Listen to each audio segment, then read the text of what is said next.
hora da sua dose de dúvida, pois a pergunta certa é o começo de toda boa resposta. Vamos pensar juntos?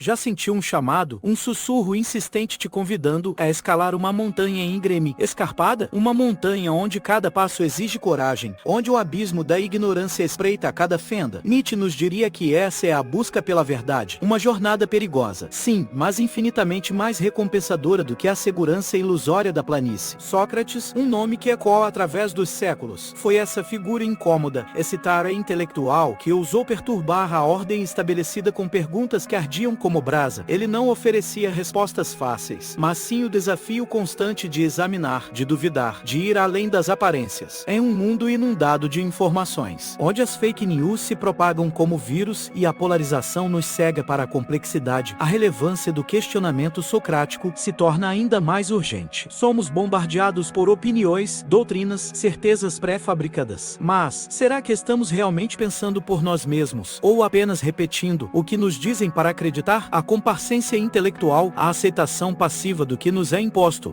é a mais insidiosa das prisões, uma prisão sem grades, sem correntes, mas que nos impede de ver o mundo em sua verdadeira essência. Sócrates, com sua insistência implacável no questionamento, nos oferece a chave para essa liberdade. Uma liberdade que exige coragem, disciplina e, acima de tudo, a humildade de reconhecer que não sabemos de nada, que o verdadeiro conhecimento reside na busca incessante, na exploração constante, na dúvida que nos impulsiona a ir sempre mais longe. Você está pronto para despertar o Sócrates que dorme em você, o veneno socrático, uma metáfora poderosa para descrever o impacto da dúvida lá da cá. Não se engane, não estamos falando de um veneno que mata, mas sim de um antídoto que nos liberta da intoxicação das certezas infundadas. O método socrático não se resume a ter respostas prontas, mas sim a demolir as construções frágeis que erguimos sobre alicerces de areia. A beleza reside na ignorância consciente, na humildade de reconhecer que não sabemos de tudo, que estamos sempre aprendendo, sempre evoluindo. Desmistifiquemos a dúvida. Por muito tempo, ela foi vista como uma fraqueza paralisante, um obstáculo a ser superado. Mas, e se a encararmos como uma ferramenta poderosa de autoconhecimento e crescimento intelectual? A dúvida nos impulsiona a investigar, a questionar, a buscar evidências que sustentem nossas crenças. Experimente o seguinte exercício prático: a pergunta dos 5 porquês. Escolha uma crença pessoal ou um problema cotidiano e questione-o incessantemente, perguntando por quê 5 vezes seguidas. Você se surpreenderá com as camadas subjacentes que serão reveladas, com as motivações ocultas que impulsionam suas ações. Esteja atento à armadilha do eco. As redes sociais, projetadas para nos manter engajados, muitas vezes reforçam nossos vieses e dificultam o questionamento genuíno. Busque perspectivas diferentes, exponha-se a opiniões divergentes. Desafie suas próprias convicções. Imagine a mente como um jardim. O questionamento socrático atua como um jardineiro diligente, removendo as ervas daninhas da ignorância, permitindo que a sabedoria floresça em toda a sua plenitude. Cultive a dúvida, regue a curiosidade e prepare-se para colher os frutos de uma mente verdadeiramente livre. A arte socrática de desmascarar falácias, um escudo essencial contra a retórica vazia, contra a manipulação da opinião pública. Não se deixe enganar pelas aparências, pelas promessas sedutoras que escondem a fragilidade da argumentação. Identifique as falácias lógicas mais comuns. O ataque a dominem, que desvia a atenção do argumento para atacar a pessoa que o apresenta. O apelo à autoridade, que se baseia na credibilidade de uma figura para validar uma ideia, sem apresentar evidências concretas. O espantalho, que distorce o argumento do oponente para torná-lo mais fácil de refutar. Perceba como a emoção obscurece a razão. Os vieses cognitivos, essas inclinações inconscientes que moldam nossa percepção, nos tornam mais suscetíveis a aceitar argumentos falaciosos que confirmam nossas crenças preexistentes. Experimente a técnica socrática do advogado do diabo. Force-se a defender o lado oposto de um argumento, a apresentar os melhores argumentos possíveis em favor de uma perspectiva que você não compartilha. Esse exercício fortalecerá seu pensamento crítico, expandirá sua compreensão e o tornará mais resistente à manipulação. Lembre-se daquele político que usou uma falácia para manipular a opinião pública. Talvez ele tenha recorrido ao apelo à emoção, explorando o medo ou a raiva raiva para desviar a atenção da falta de substância em suas propostas. Ao reconhecer as falácias, você se torna imune a esses truques retóricos. Imagine as falácias como miragens no deserto da informação. Elas prometem água, esperança, um oásis de certezas em meio à aridez da dúvida. Mas, ao se aproximar, você percebe que são apenas ilusões, projeções de seus próprios desejos. Mantenha a mente aberta, o olhar atento e a sede de conhecimento, mas nunca se deixe enganar pelas miragens. Sócrates versus a caverna da opinião pública. Uma batalha constante, uma luta pela libertação das correntes do pensamento de manada. Não se contente em viver nas sombras, em acreditar nas ilusões que lhes são apresentadas como realidade. A alegoria da caverna de Platão nos adverte sobre o perigo de aceitar passivamente o que nos é imposto. A maioria das pessoas, aprisionadas em um mundo de sombras, acredita que as projeções na parede são a verdadeira essência das coisas. Mas, e se houver algo mais além da caverna? E se a verdadeira realidade estiver lá fora, aguardando para ser descoberta? A câmara de eco online, alimentada pelos algoritmos das redes sociais, reforça seus preconceitos e limita sua visão de mundo. Você se vê cercado por pessoas que pensam como você, que compartilham suas opiniões, que validam suas crenças. Mas essa aparente concordância é apenas uma ilusão, uma armadilha que o impede de questionar, de duvidar, de expandir sua compreensão. Experimente o seguinte exercício socrático. Exponha-se a perspectivas diferentes, a opiniões que desafiam suas convicções. Observe suas próprias reações emocionais. Por que você se sente tão incomodado? O que essa discordância revela sobre seus próprios vieses? Perceba como a busca pela aprovação social sufoca o pensamento original. O medo de ser diferente, de ser julgado, de ser rejeitado nos impede de expressar nossas próprias ideias, de seguir nosso próprio caminho. A autonomia intelectual exige coragem, a ousadia de desafiar a conformidade, de pensar por si mesmo, mesmo que isso signifique nadar contra a corrente. Imagine a mente como um rio. Para fluir livremente, é preciso romper as barragens da conformidade, da opinião pública, do pensamento de manada. Deixe a água correr, explore novos caminhos, descubra paisagens inexploradas. A liberdade intelectual é um oceano vasto e infinito, aguardando para ser navegado. O legado de Sócrates, uma herança valiosa que transcende os séculos, capaz de transformar seus relacionamentos e sua carreira. Não se limite a aplicar o questionamento socrático apenas ao mundo das ideias. Leve-o para o campo das interações humanas, para o ambiente de trabalho, para a sua vida pessoal. A importância da escuta ativa e do questionamento empático. Construa relacionamentos mais profundos e autênticos, não se contentando com as respostas superficiais. Ouça atentamente o que o outro tem a dizer. Procure compreender suas motivações, seus medos, seus desejos. Questione com empatia, buscando desvendar as camadas ocultas da comunicação. E utilize o método socrático para resolver conflitos. Desafie as suposições de ambas as partes. Questione as verdades absolutas. Explore perspectivas alternativas. Encontre soluções criativas, que vão além do senso comum, que atendam às necessidades de todos os envolvidos. Perceba como o questionamento constante impulsiona a inovação e a criatividade no ambiente de trabalho. Não se contente com o status quo, com as soluções pré-fabricadas. Desafie os processos existentes. Questione as metodologias estabelecidas. Busque novas formas de fazer as coisas. A inovação surge da curiosidade, da ousadia de questionar, da vontade de ir além. Evite o erro fatal de buscar a aprovação em vez da verdade. A autenticidade atrai o sucesso genuíno, a confiança, o respeito. Seja fiel a si mesmo. Expresse suas ideias com clareza. Defenda seus valores com convicção. Não se preocupe em agradar a todos, mas sim em ser verdadeiro. Imagine o questionamento socrático como um bisturi, uma ferramenta precisa, capaz de remover as obstruções que impedem o crescimento pessoal e profissional. Use-o com sabedoria, com ética, com o objetivo de promover a cura, a evolução, a transformação. O legado de Sócrates é um convite à liberdade, à autenticidade, à busca incessante pela verdade, dúvida e ação. O paradoxo socrático para uma vida mais consciente e significativa. Não se paralise diante da incerteza, não se refugie na ilusão das certezas absolutas. Abrace a dúvida como um trampolim para a ação, como um convite à experimentação, como um catalisador da transformação. O medo da incerteza nos impulsiona a buscar certezas, mesmo quando elas são ilusórias. Queremos respostas prontas, soluções definitivas, um mapa claro que nos guie em meio à complexidade da vida. Mas a verdade é que a vida é incerta, imprevisível, cheia de nuances e paradoxos. Aceitar essa realidade é o primeiro passo para uma vida mais autêntica. A armadilha do perfeccionismo nos impede de agir. A busca pela resposta certa, pela solução ideal, nos paralisa, nos impede de dar o primeiro passo. Mas a perfeição é uma miragem, uma ilusão que nos afasta da ação, da experimentação, do aprendizado. Abrace o poder da experimentação. Aprenda com seus erros, use o feedback para refinar suas crenças, ajuste sua rota. A vida é um laboratório, um campo de provas, onde podemos testar nossas hipóteses, descobrir nossos talentos, desenvolver nosso potencial. A humildade intelectual abre caminho para a sabedoria. Reconheça seus limites, admita que não sabe de tudo, esteja sempre aberto a aprender. A sabedoria não reside na posse do conhecimento, mas sim na busca incessante, na vontade de aprender, na humildade de reconhecer que estamos sempre evoluindo. Imagine a vida como uma jornada. O questionamento socrático é a bússola que o guia em meio à incerteza, que o ajuda a navegar pelos mares turbulentos da existência, que o impede de se perder nas trevas da ignorância. Siga a bússola da dúvida, explore novos horizontes, descubra paisagens inexploradas. A vida é uma aventura, uma jornada de autodescoberta, um convite à transformação. Liberte-se da tirania das respostas prontas. O caminho socrático para a autenticidade intelectual não é um atalho, uma fórmula mágica, uma solução instantânea. É um processo contínuo, uma jornada de autodescoberta, uma busca incessante pela verdade. Não se contente em acumular conhecimento, em decorar respostas, em repetir o que os outros dizem. Desafie suas próprias crenças, questione as narrativas dominantes, explore perspectivas alternativas, incorpore o método socrático em sua vida diária. Questione suas motivações, seus medos, seus desejos. Analise suas ações, suas escolhas, seus relacionamentos. Não tenha medo de admitir que está errado, de mudar de opinião, de aprender com seus erros. A humildade intelectual é a chave para o crescimento pessoal. Nietzsche nos adverte: aquele que luta com monstros deve acautelar-se para não tornar-se também um monstro. E se você olhar longamente para um abismo, o abismo também olha para dentro de você. O questionamento constante exige autoconsciência e integridade. Não se deixe consumir pela negatividade, pelo cinismo, pelo desespero. Mantenha a mente aberta, o coração puro e a alma conectada com a beleza e a bondade do mundo. O questionamento socrático é a chave para uma vida mais autêntica, significativa e livre. Uma vida onde você não é apenas um receptor passivo de informações, mas sim um agente ativo de transformação. Uma vida onde você não se contenta em viver nas sombras, mas sim ousa sair da caverna e contemplar a luz da verdade. Uma vida onde você não se deixa aprisionar pelas correntes do pensamento de manada, mas sim segue seu próprio caminho, com coragem, com convicção, com a certeza de que a busca pela sabedoria é a mais nobre das jornadas. Afinal, o que você escolherá questionar hoje?